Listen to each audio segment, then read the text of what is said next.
When did we get to the place where telling a lie often enough gets it treated like the truth, or even something up for debate? Just because you say something's true doesn't make it so.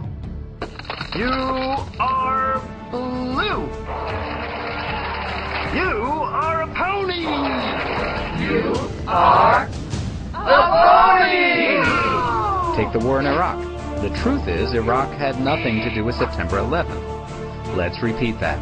Iraq had nothing to do with September 11th. So no matter how often anybody might say they did, or imply it, or infer it, or mention the two in the same sentence, Iraq still had nothing to do with September 11th.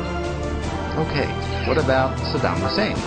While it is true that he was not a nice man, Saddam Hussein had nothing to do with September 11th. No matter how many times the president, the vice president, Senator McCain, or anyone else winked and nodded and hinted at it, Saddam Hussein had nothing to do with September 11th, or for that matter, Al-Qaeda. One more thing, if you'll bear with me. When we invaded Iraq, they had no weapons of mass destruction. Let's repeat. Iraq had no weapons of mass destruction. The intelligence community had no solid evidence that they did, and certainly no indication that Iraq or Saddam Hussein were planning any kind of attack on the U.S.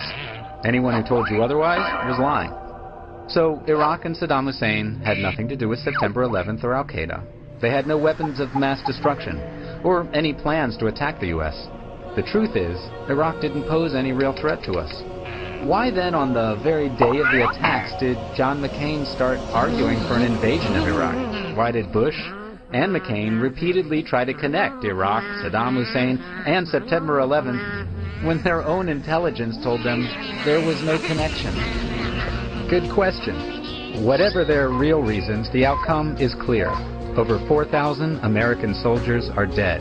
Over 100,000 have been injured. Though the U.S. refuses to report how many Iraqis have died in the war, estimates range from 100,000 to over 1 million. We're still spending hundreds of millions of dollars every day on the war in Iraq. The eventual cost? More than $3 trillion, or roughly $10,000 for every single American. What are we still doing there?